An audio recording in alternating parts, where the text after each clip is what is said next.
Hi. Well, if anybody's watching this, most likely not. So I did a video before about this topic, but it didn't save. Well, it went mute. It's very weird. This, as I have mentioned before, is Eden. Is her daughter Jessamine and Cassandra. Yeah, Jessie and Cassie after her mom and aunt. So, why does she look like a teenager? I was heavily influenced by Sim series in my past, if you did not know. That's why I didn't record this. I mean, why I didn't film this and add the text boxes and shit. I didn't want to. That's a lot of work.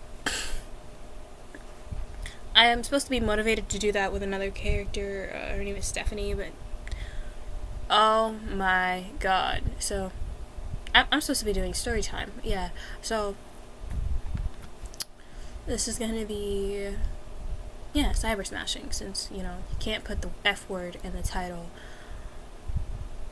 of your videos, or otherwise they're gonna do something. I learned that the hard way. So, they don't really like that. But, yeah, so, cyber smashing. When I was 18, only a month after I was 18 did I start this shit. When I was 18, I was on this app. I was on the app before I was 18, but the thing is, I didn't start trying this until after I was 18. And the people that I would, find were also 18 and above. Usually older. And I remember the first one I found on this app, IMVU, was like, "Are you sure you're 18? Yes, I'm sure." Yeah, I'm sure. Like, I get it. But yes, I am.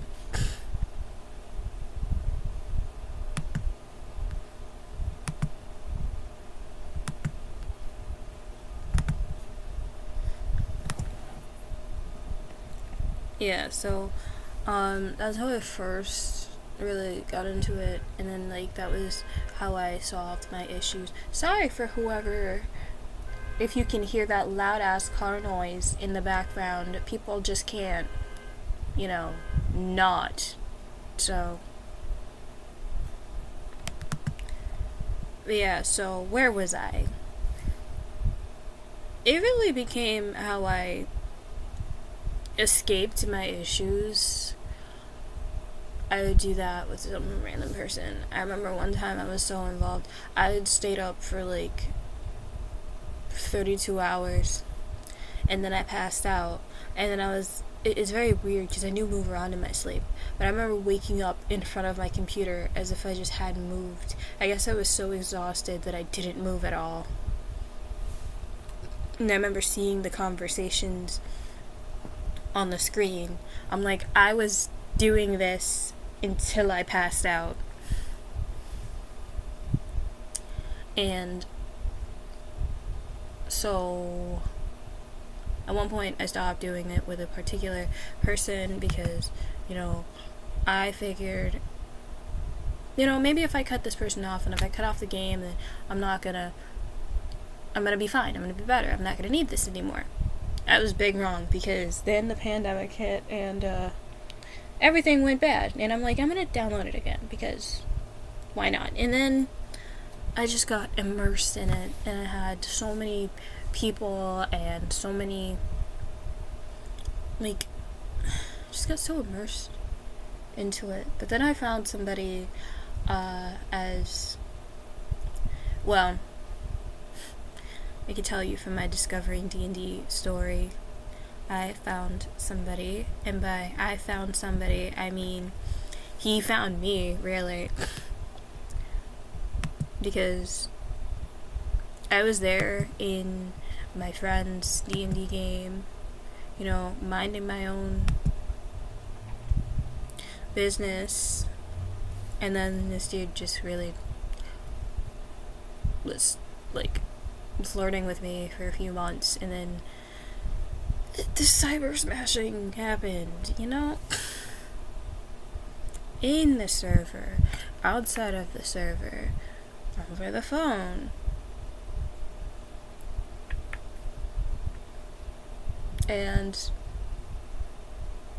had I known that he was engaged the entire time, there would have been no cyber smashing. But I had to tell that part because it's kind of important to my, like, I guess, whole journey. Because I thought, oh, I'm doing better because I'm with this person, and it's fine because, like, I'm not feeling too attached. I had just gotten over being obsessed with somebody else, and I'm not being too attached. I'm not doing this that's obsessive. I don't feel the need to do this, this, and this. I'm doing good. But as good as I was doing, he was bad. So, what? Yeah, back to my cyber smashing journey. I have moved on. So currently, I found somebody else, and we're doing really good right now.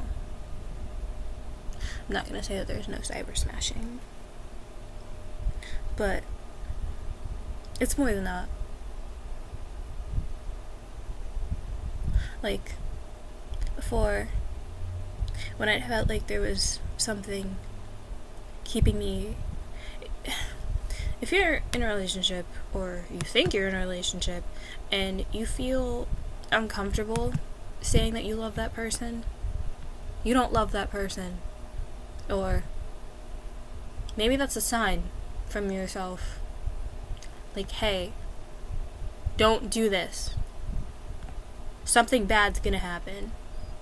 This person's not meant for you. One of those things. Not all of them. But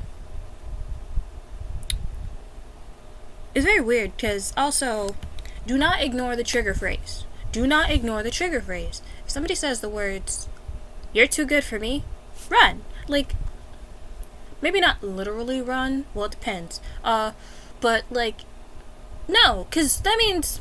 And at first I was like, maybe it's not even that bad. Maybe he meant, oh, hell no.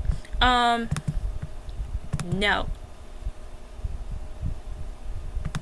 Maybe he meant, like, maybe he's just, depressed about some shit. Maybe he just... Low self-esteem? No. Nope. One hell of an ego.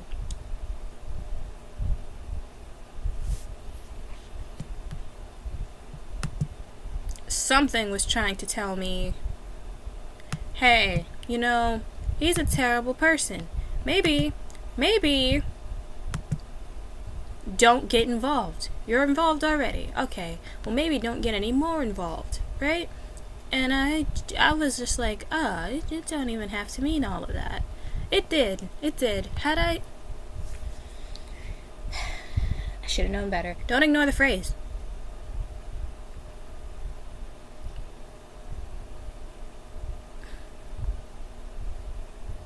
Now, I don't worry about that. Because my new person, we say I love you every day. Every night, before we go to sleep.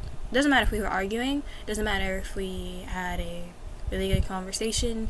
Our conversation was meh. We say I love you every night. I don't feel that weird thing stopping me from saying it. I will say it. Because I feel it.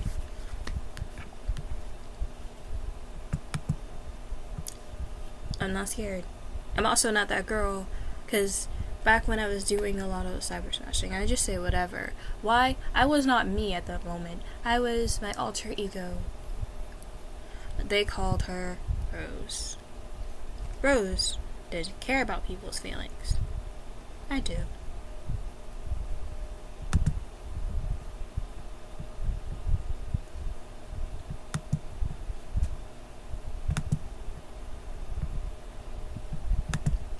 But, hey.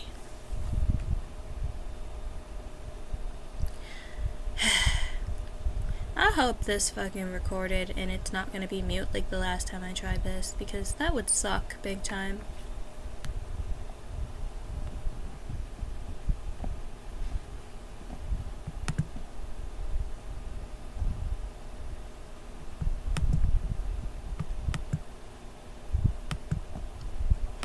Yeah, if anybody cared to watch this, you know, yay. If you don't care, eh. But yeah. Sims 4 Storytimes, Cyber Smashing, Part 2. I'm kidding, it's pretty much take 2 at this point. Well, bye.